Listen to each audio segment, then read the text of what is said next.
Welcome back. You know, if you've lived in the Triad for a decent amount of time, you may know the story of Ing and Chang Bunker, otherwise known as the Siamese twins. The two were conjoined at a part of their chest and were world renowned in the late 1800s. Believe it or not, it eventually settled down in Mount Airy toward the end of their lives and raised 22 children between them. The museum in Mount Airy opened last month, and I spoke to a Bunker descendant, Tanya Jones, about their legacy.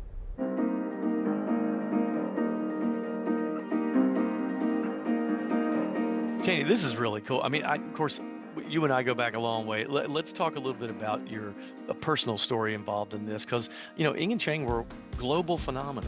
As you know, Eric, I'm a great-great-granddaughter of Ing, and there are hundreds of descendants, but many of them live in Mount Airy and certainly North Carolina, but literally they're spread around the world. During their lifetime, 1811 to 1874, they were probably the best known personalities around the world. They were probably the most well-traveled people in the world at that time.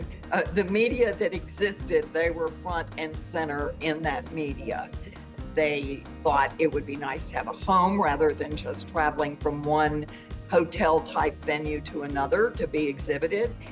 And they ended up moving to North Carolina, settling in North Carolina. They moved to Mount Airy around 1845.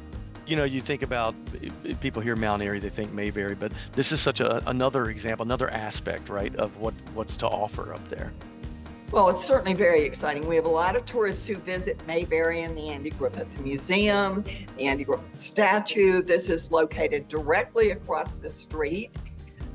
We have focused, the Surrey Arts Council has focused for 35 to 40 years on the cultural and artistic things in Mount Airy that are specific to Mount Airy: Andy Griffith, Tommy Gerald, the Siamese twins, Donna Fargo, and we have exhibits and have developed museums and experiences for visitors with all these. And certainly this one, as you said, not just for me personally, but for our community, it's a very big deal.